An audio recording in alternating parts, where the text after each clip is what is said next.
중국의 첨단 제조업은 굉장히 빠른 속도로 발전을 합니다. 중국 소비자들의 삶은 어떠냐? 점점 피폐해지는 거죠. 겉으로 드러나는 경제 성장률은 5% 이렇게 될 수 있어도 실제 사람들의 생활 수준은 후퇴.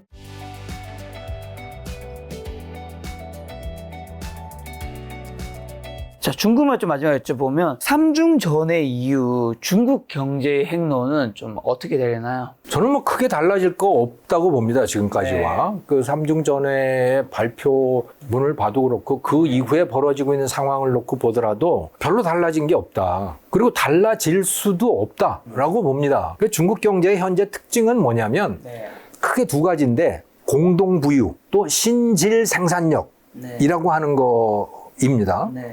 공동부유는 뭐냐면 같이 잘 살아야지. 이게 아주 구체적으로 나타난 정책이 바로 부동산 억제 정책이에요. 그리고 부동산 개발 업체들에게 가던 그 대출을 회수하는 정책, 돈줄을 끊는 정책인 겁니다. 그러니까 그것 때문에 헝다그룹 부도나지, 비구이안이라고 하는데도 부도나지, 그렇게 하는 이유가 일부러 돈줄을 다 끊어버린 거예요, 거기로. 네. 왜? 부동산 투기해서 돈 버는 거는 이거는 그렇게 할 수 없는 대다수의 중국의 시골 사람들, 그 사람들에게 너무나 불공평한 일이 되는 거고, 그건 공동부유가 아닌 거죠. 그래서 공동부유를 하려면 부동산으로 돈 버는 일은 안 돼 라고 하는 게 시진핑 주석의 확고부동한 입장인 겁니다. 그 부동산 시장 죽었잖아요. 그래서 완전히 줄고 부동산 개발업체들 망하고 부동산 가격 떨어지고 하는 게 사실은 의도한 바다 이거는. 그러면 그동안 지금 부동산에 투자되어 있던 그 돈들은 어떻게 하려고 하는 거냐? 그거는 신질 생산력인 거예요. 거기에 투자되도록 하겠다. 그게 뭐냐? 그게 전기차, 태양광, 항공우주, 반도체 이런 것들입니다. 방위산업 이런 것들이죠. 다 첨단 산업들인 거거든요. 이게 첨단 제조업들 여기로 돈을 쓰는 거예요. 그렇게 해서 위대한 중국을 만들겠다는 겁니다. 중국 몽인 거죠. 그게 위대한 중국. 그리고 중국에서 모든 거를 다 해결하겠다. 중국 내부에서 라고 하는 이런 쪽으로 지금 중국 경제가 움직이고 있는 거예요. 이거 달라지지 않아요. 이렇다 보니까 결과가 뭐냐? 사람들이 돈을 쓸 수가 없는 거예요. 왜? 아까도 말씀을 하셨지만 중국 사람들 전체 재산의 70% 이상이 부동산이에요. 이거 우리나라하고 똑같아요. 부동산 떨어지면 돈 쓸 수 없어요. 위축되죠. 예. 거기다가 언제 전쟁이 날지 알 수가 없어. 이거는 중국 사람이라면 누구나 다 알고 있는 거예요. 왜? 모든 게 국가보안법 이런 거에 관련돼 가지고 다 감시하고 있지. 대만 침공한다 그러지. 그러니까 이거면 전쟁 반드시 날 거야 라는 생각들을 대부분의 사람들은 갖고 있는 거고, 그러면 내 재산도 줄어드는데 전쟁도 난대. 어떻게 하냐? 그럼 저축을 해야죠. 그 저축률이 계속 올라가고 있잖아요. 거기다가 더 재밌는 거는요. 저축을 한다는 얘기는 중국의 은행들의 돈을 쌓아둔다는 얘기 아닙니까? 그런데 중국 돈이 불안한 거예요. 중국 사람들 입장에서. 중국 돈이 불안한데 저축은 해야겠어. 그러면 다른 나라 사람들이 택하는 방식은 뭐냐면 그러면 달러를 사두는 건데 중국은 달러를 사둘 수가 없잖아요. 미국하고 관계 때문에. 그래서 하는 게 뭐냐? 금을 사는 겁니다. 그러니까 요즘에 중국 내부의 금 수요가 폭발적으로 늘어나고 있어요. 그러니까 전 세계적으로 금값이 굉장히 많이 올랐죠. 그렇게 되는데 중국의 금 수요 증가가 굉장히 큰 부분을 차지하고 있는 겁니다. 그러니까 중국 사람들이, 중국 인민들이 저축을 금으로 하고 있는 겁니다, 지금. 그리고 소비는 안 하는 거죠. 그러면 이게 지금 전체적으로 보면 그림이 어떻게 되느냐? 중국의 첨단 제조업은 굉장히 빠른 속도로 발전을 합니다.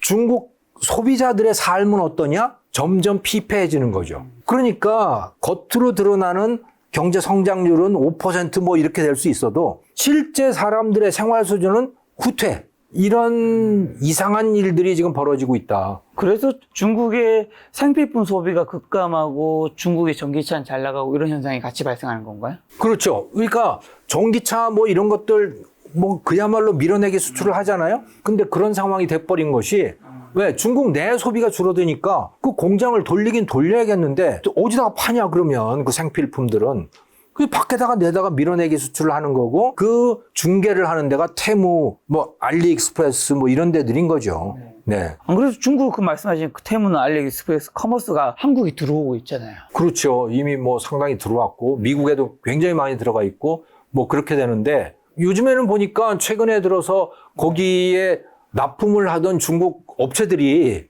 테무에 납품하는 중국 업체들이 막 시위도 하고 그러더라고요. 야, 너무한 거 아니야? 너무 쥐어짜는 거 아니야? 뭐 이런 얘기인 겁니다, 말하자면. 그런데 그렇게 쥐어짜임을 당하면서도 뭐 때문에 테무에다가 중국 업체들은 납품을 하느냐 그러면 안 하는 것보다 낫기 때문에 그런 거예요. 그러니까 테무에다가 믿지면서 납품을 하거든요. 손실을 봐가면서.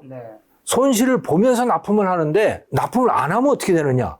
손실이 더 큰 거예요. 공장문을 아예 닫아야 되거나 뭐 이렇게 되는 거죠. 왜? 중국 내 소비가 너무 줄어들고 있기 때문에. 그래서 밀어내기 수출이 되고 있는 겁니다. 생필품들도. 그리고 중국의 식량 연료 비축이 급증하고 있다고요? 네. 어떤 얘기인가요? 그러니까 중국이 자급자족 국가로 가고 있는 겁니다. 전쟁이 나더라도 누구에게 손을 벌리지 않고 장기간 생존할 수 있는 국가. 그런 국가를 만들어 온 거예요, 지금. 전쟁 국가가 되고 있는 겁니다. 전쟁이 나더라도 석유 뭐 1년은 쓸 수 있어.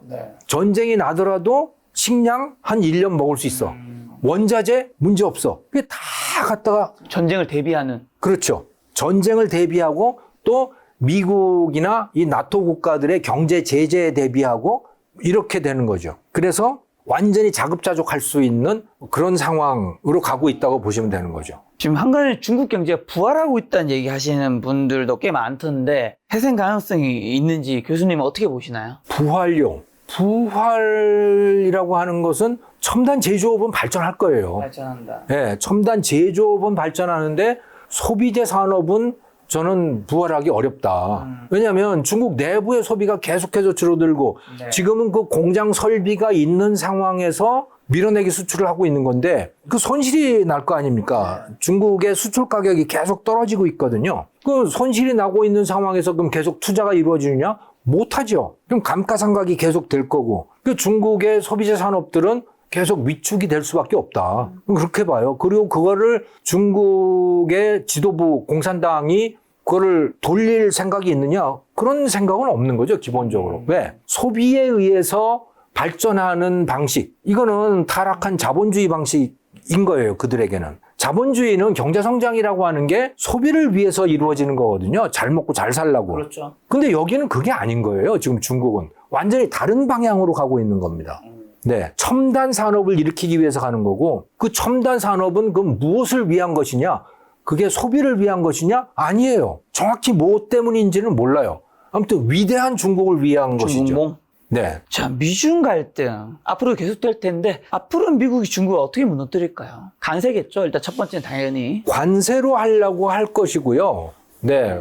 그리고 뭐 기술이 첨단 기술이 중국에 들어가지 못하도록 막는 것이고, 네, 그런 방식을 취할 텐데 그러면 중국은 무너질 거냐? 안 무너질 거라고 봐요. 다만 예전 같은 성장은 없죠. 예전처럼 성장은 못하고 중국 인민들의 삶은 굉장히 피폐해질 것이고 그럼에도 불구하고 첨단 산업은 발전할 거고 그런 상황이 더욱더 심화가 될 거다. 그것의 극단에 가 있던 나라가 소련이었어요. 소련의 과학기술은 위대했어요. 하지만 보통 인민들의 삶은 정말 피폐했죠. 그 격차, 괴리가 점점 더 심하게 벌어졌던 거고 결국은 붕괴됐던 거죠. 그렇다고 뭐 중국이 소련처럼 붕괴되고 소련 꼴이 그렇게 되려면 몇십 년이 걸리는 거예요. 3, 40년이 걸리는 거죠. 그동안에 무슨 일이 있을지 전혀 알 수 없는 거고. 그리고 중국도 한국처럼 인구 감소 고령화로 인한 위기가 있다고 들었는데 정말인가요? 저는 뭐 똑같을 거라고 봅니다. 그거는 일본이 지금 겪고 있는 일이고 한국이 이제 시작이 된 일이고 순차적으로 하나씩. 네, 중국도 똑같은 현상이 발생을 할 것이고 네. 저는 뭐 그거는 어느 나라든 그러니까 이게 인류가 그렇게 멸망을 하는 것 같아요. 그러니까 잘 살아지면 멸종의 길로 가더라고. 부자가 되면 멸종의 길로 가요, 다. 왜냐하면 아이를 낳아야 되는데 아이를 낳기 싫어하잖아요, 다. 내가 즐기고 싶고 나의 자아 실현을 하고 싶은 거지 아이를 위해서 그걸 희생하고 싶은 생각이 없어지는 거예요. 그런데 가난한 나라들은 어떠냐? 그런 생각이 없어요. 그냥 되는 대로 낳고 뭐 그게 원래 인류의 모습인 거죠. 되는 대로 낳는 거. 그런데 이게 부자가 되고 교양이 생기고 뭐 품격이 생기고 그러면 안 나요. 그럼 소멸하는 거죠, 그게. 네. 자, 그럼 미중 갈등 계속될 텐데 그 중에서 수혜받을 수 있는 한국의 산업과 한국이 취할 전략은 좀 어떻게 될까요? 저는 그 가장 큰 수혜 품목이 그러니까 이 자유민주주의 진영에서 중국과 러시아를 제외하고 놨더니 꼭 필요는 한데 공급해 줄 데가 없어진 그런 상황이 있는 품목들이 있잖아요. 거기에 한국의 그 새로운 기회가 있다고 봅니다. 그게 원전이고, 그게 방산이고, 그게 반도체고, 그게 조선산업이고, 뭐 다 그렇다고 봐요. 그런데 그것은 중국 시장은 떼내야 되는 거고, 우리가 중국 시장에 내다가 팔아서 돈을 굉장히 많이 벌었는데, 그거는 떼고 생각을 해야 되는 상황인 거고, 그 다음에 또 하나 중요한 거는 우리가 중국 편에 설 거냐, 미국 편에 설 거냐를 이제 정할 수밖에 없는 상황이 돼버린 거예요. 이거는 뭐 피할 수가 없게 됐다. 우리가 정치적으로는 미국에 가깝지만, 경제적으로는 중국에다 계속 물건을 팔겠다. 이거는 지금 안 되는 상황이 점점 돼가고 있는 거거든요. 그러니까 이제 그걸 입장을 우리 국민이 분명히 정해야 되는 상황인 거고, 그리고 우리에게 기회는 그랬을 때 이 자유민주주의 진영에서의 방위산업, 조선산업, 그리고 원전, 반도체 이런 분야, 전기차도 중국을 끊어내려고 그러잖아요. 뭐 이 유럽 국가들도 그렇고 미국도 그렇고. 그럴 때 전기차에서 최강자가 누구냐? 그러면 한국이에요, 거기요. 네. 일본을 살짝 여쭤보면 일본 경제는 지금 어떻고 최근에 엔화가 바닥을 조금 그래도 찍고 조금 좀 최근에는 급등을 좀 하고 있더라고요. 네. 그 이유는 어떻게 되나요?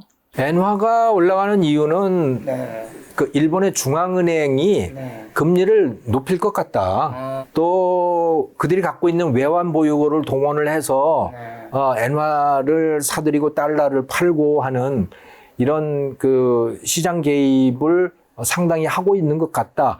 그러니까 이런 분위기 속에서 이제 엔화 가치가 올라가고 있는 건데, 근데 일본이 계속해서 쇠락을 해오고 있고, 그래서 GDP 규모로 보면 전 세계 2위였다가 4위까지 이제 떨어지는 그런 상황이 됐는데, 이게 최근에 들어서 조금 달라지는 그런 분위기가 있습니다. 그 분위기의 핵심은 뭐냐면 미국의 가장 큰 경제 파트너, 또 유럽 국가들의 가장 큰 경제 파트너가 중국이었잖아요. 근데 이 나라들이 중국을 배제하기 시작했잖아요. 그러면서 중국을 대체하는 그 역할을 누구한테 맡기고 있느냐? 그게 일본으로 가고 있는 느낌이 굉장히 강해요. 미국이 중국 대신 일본하고 손을 잡는다. 이런 느낌이 굉장히 강하기 때문에 그 중국이 빠지게 되는 그 자리를 일본이 대체하고 있는 거 아니냐라고 하는 이 부분에서 일본의 위상이 높아지고 있는 그런 거죠. 경제적으로도 그렇고 정치적으로도 그렇고 그런 게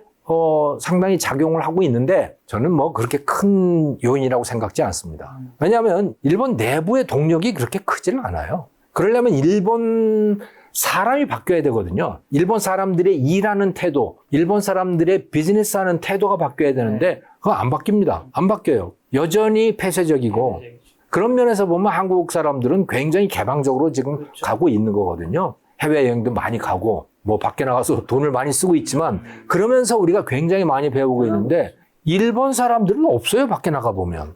전혀 바뀌지 않고 있거든요. 그래서 저는 일본은 그렇게 가능성이 있는 나라가 아니다. 그런데 전통적으로 그들이 갖고 있는 강점들이 있죠. 소위 장인 정신이라고 하는 거를 발휘해서 아주 정교하고 수십 년 동안 해온 걸 계속해서 발전시키는 그런 것들은 있어요. 바꾸지는 못해요. 바뀌지 않는 산업들이 있잖아요. 수요가 바뀌지 않는 산업. 그게 소재 산업, 뭐 장비 산업 이런 것들이에요. 이런 것들은 잘 안 바뀌어요. 수요가. 그런데 최종 제품 산업들이 있죠. 최종 소비재 산업. 이런 거는 소비자들의 마음이 뭐 휙휙 바뀌거든요. 그렇죠.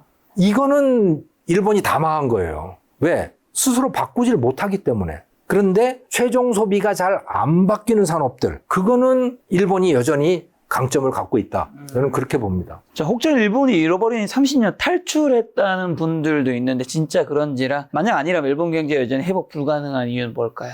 일본 경제가 잘 안 되는 이유는 이미 말씀을 드렸듯이 시장이 급변하는데 일본 사람들은 급변하지 못해요. 한국인들은 급변할 수 있어요. 시장이 확 바뀌면 소비자의 입맛이 바뀌면 우리는 식당을 확 바꿔버려요. 과거에 하던 거 다 문 닫고 새로운 식당 계속 열고 이렇게 한다고요. 그런데 일본은요. 100년 가게, 200년 가게 뭐 계속 그러고 있잖아요. 그게 비즈니스에서 계속 그런 거예요. 그러니까 소비자들, 세계 소비자들의 입맛이 바뀌고 취향이 바뀌는데 일본은 못 바뀌는 거죠, 그게. 그게 일본이 더 앞으로 나갈 수 없는 이유고 계속 쇠락을 할 수밖에 없는 이유고 그런데 한편으로는 세계 소비자들이 또 그걸 좋아하는 거예요. 일본이 바뀌지 않는 면 그걸 보기 위해서 찾아가요. 찾아가야죠. 그게 일본 관광이라고요. 여행 가면 참 좋아요. 예, 안 바뀌기 때문에.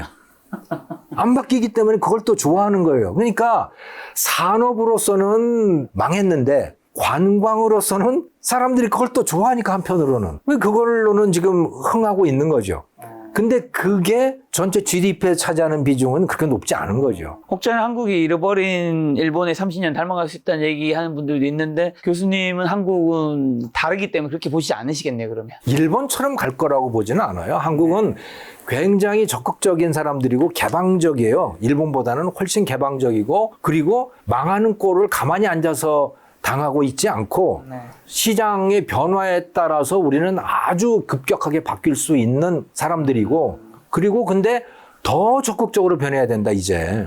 그래서 저는 이제 교육이 바뀌어야 된다고 생각을 합니다. 초등학교 때부터 이제 외국인들하고 자연스럽게 대화할 수 있는 교육을 시켜야 된다 이제. 어릴 때부터. 그게 싱가포르이고 스위스고 스웨덴이고 다 그런 나라들인 거죠. 근데 그 나라들은 기본적으로 비즈니스 하면 그냥 글로벌이에요. 누구나 다 영어하고 누구나 다 밖에 나가서 자연스럽게 어느 나라 출신이냐 가리지 않고 뭔가를 할 수 있고 그렇게 되는 거거든요. 우리나라가 이제 그렇게 가야 된다고 봅니다. 오늘 교수님 모시고 이제 글로벌과 한국 경제 여러 가지 이야기 들어봤는데요. 마지막에 저희 시청자분들에게 투자 조언 한마디만 딱 주고 가신다면요. 이제 내수는 없습니다.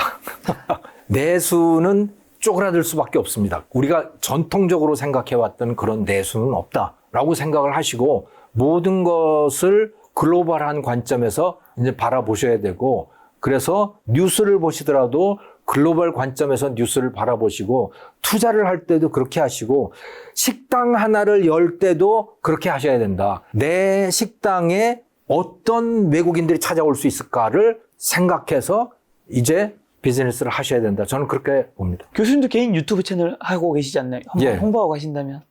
김정호의 경제TV라고 하는 채널을 운영을 하고 있습니다. 그래서 주로 글로벌 정치 경제의 변화 상황이 어떤지를 소개해 드리고 있는데요.